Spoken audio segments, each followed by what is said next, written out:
What's up, witches? Here's a look at some bonus behind the scenes footage from this week's episode of the BetterWitch podcast. I agree. Very good. Excellent. Yay! Thank you. Your first acting job. You knocked it out of the park. It's funny you say that. I got an email yesterday. For 2 years, I've been with a production company who's been wanting to do a show about witches and me in it. Mm-hmm. And yesterday we just got word that it's happening. We start filming in fall. Like Cool. Hulu picked it up. So Oh, shoot. yeah, I'm very introverted. So I just, I think that a lot of us, I don't know if you're introverted or not, or if you're someone that, you prefer to be like in your safe space or in the comfort of yourself, your presence in home. For obvious reasons for me, growing up in trauma and, and being homeless and all of that, I prefer alone time, but I had like this fire to help people. And I know that that's like the bigger purpose of why I'm here. Yeah. So that's what's pushing me to do the show. Yeah, I know how you feel because I am a small business owner for the first time ever. And my natural way of doing things, like I'm a Leo, so I have these moments of energy where I want to be, around folks and stuff, but then I need these times of like intense isolation, sometimes for like a month at a time, where I just need to be by myself.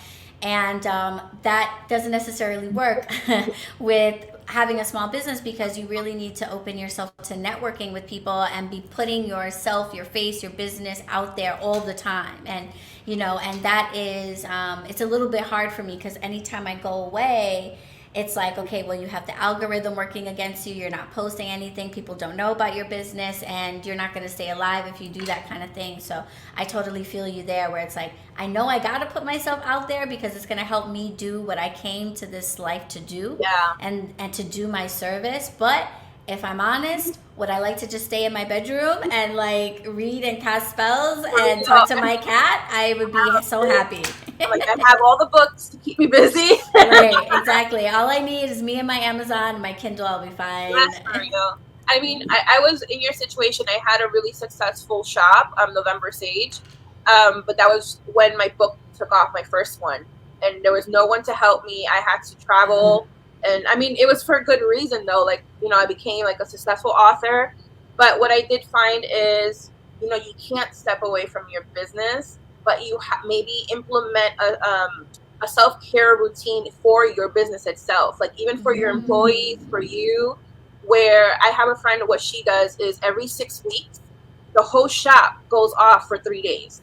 So everybody's off, everybody takes a reset break, and that's not counting if you had other personal days that you had to take. Right. But they have it scheduled into their business on throughout the year of when they would take breaks to reset, because when you do that, you have happier employees, you're better off with yourself. So it's kind of like you have to work out that balance. It's possible, once we dismantle capitalist society. Right. Well, you know what? And that plays into what I was going to say, which is also finding help. Aside from the self-care thing, is I've always grown up, because of my own traumas, as that type of like, I can do everything by myself.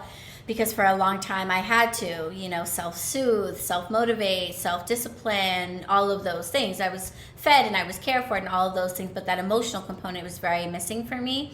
And as an adult, that turned into trauma response. My coping mechanism was, well, I'll be hyper productive and totally capable of doing everything for myself. And what I didn't realize was I was really limiting myself, because yes, while I was able to accomplish things on my own that were like, oh, okay, wow, good job, you did that by yourself, I was limiting myself because I'm only able to accomplish what one human being can do. Yeah. And there is a limit on that. And I am learning that like finding folks to help is big. And if we lived in a more communal society, that would be a lot easier, because I know there are community members that are like, Ali, I would work at your shop for free if I didn't have bills, if I didn't have rent. I used to have that before. Yeah, people are like, I would work there. I would do your social media. I would do, people who don't live in New York are like, oh, I would be your virtual assistant, but people need to get paid to live in this society, and it would be nice if we could exchange energy and effort and help with each other, and know that each other was going to be okay and be fed and all that stuff, but we Yeah, don't, you know. you So truly need to find a good support system.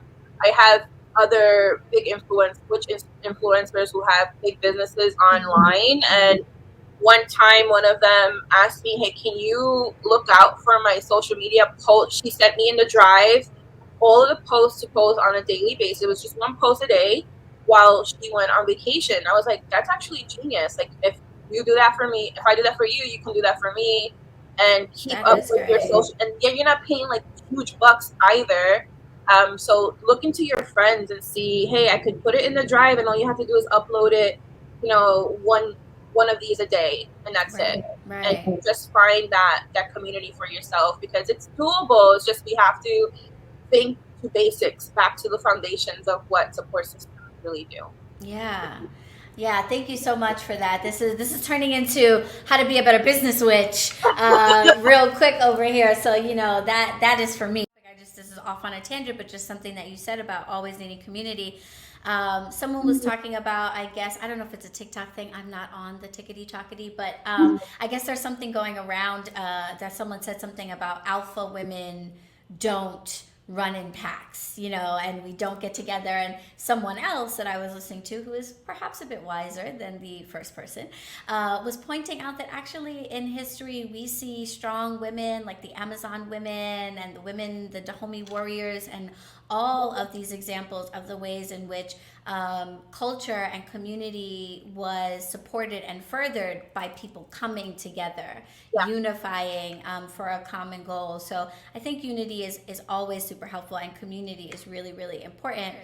What I would love is if you can talk a little bit more about this channeling and connecting with plant things, because I definitely want, my passion very much as an urban witch is to help urban witches witch better, like, because you grow up seeing these images or you see these things on Instagram, and it's like, I don't have a yard, I don't have a garden, I don't have a sprawling bathtub that I can fill with flowers and take the most luxurious bath, like, so for people who maybe don't have anything other than the neighborhood park, if that, at their access, what is this that you are talking about, this channeling a plant without even being around it, and how do I do that, because that's juicy. So the way I teach channeling is first starting with meditation. And the reason why I start with meditation is because you need to have a concept or a connection to how to quiet your mind and go inward.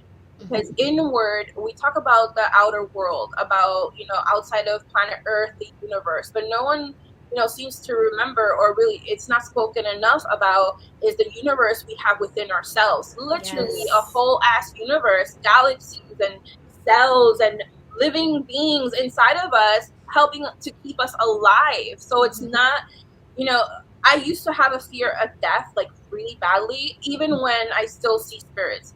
My fear of death was like enormous, and I couldn't get rid of it. And it was coming from me thinking that I was going to vanish for some, I thought death was the end of it. Right. But when I started connecting to nature and seeing how it functioned and how it works, when I started channeling with plants, that's when my fear started to leave my body, because I know it's not about me. It's not just me. It's not just this voice talking and speaking to you right now, this brain. It's my flesh, who's another being. It's my insides that are, it's another universe, it's your spirit, that's another, body. We have so many pieces that go together to make up who we are. So you would never just disappear. You would just never vanish. You're always going to live on. And meditation with plants. So I wrote about it in my book, but the way I started was, again, I didn't have nice parks. I grew up in the housing projects in the hood, and we were surrounded by, cemeteries. So in the cemetery, what I noticed when I was little is when I would sit down, particularly I'm going to talk about one gravestone that I was with, of an older man. He was like, I think it said he died when he was 8. And had beautiful roses growing out of, his grave. And I would sit there and meditate. I didn't know I was meditating, but I would sit there in quiet, because I just went through so much trauma at home. I came from an abusive background. So I would sit there and kind of clear my head, and I noticed that just the fragrance of the rose would like transport me into some place that wasn't the present. So I started with the scent. So when you want to start connecting and channeling, go for flowery or scented flowers first and plants, because that helps. The roses are the ones that help me go inward and stick to that smell, and then really quiet myself. And that's when I started to kind of feel the tingling and the energy between me and the roses. But long story short, I recommend that you start with meditation. Grab whatever plant you have in your home, or if you want to go and find something that's scented so it can kind of help, kind of like with tea, right? The aroma of tea is what helps you kind of ground. Sit with it in silence, close your eyes, and see what you feel throughout your body. Where are you feeling things? This is another good part to have maybe put in your seasonal journal. Add a part with your plants or flowers that you're meditating with, and record what it is that you're feeling. Let the plant know while you're feeling it that you feel it. Yeah. So that's something I do even to this day. A lot of people think meditation is just being quiet. There is also such a thing as active meditation, like when you're going hiking, for instance. So when I sit with my plants and I meditate, I'm communicating with the plant. I'm like, okay, I feel you on my lower spine. Like, where are you trying to take this? Like, let's go. I'm safe. I feel safe. The plant also wants to know, like, specifically, fiddle leaf fig, for instance. Fiddle leaf fig won't travel through your body if it thinks that you can't handle its presence. Just like some people say that a lot of spirits don't show up to certain people because they think that you're gonna, freak out. It's too much for you. So the same applies with all beings. Same applies like with, say, us human beings, right? We're very careful when we're around children. We act a different way. Right. Plants are the same way.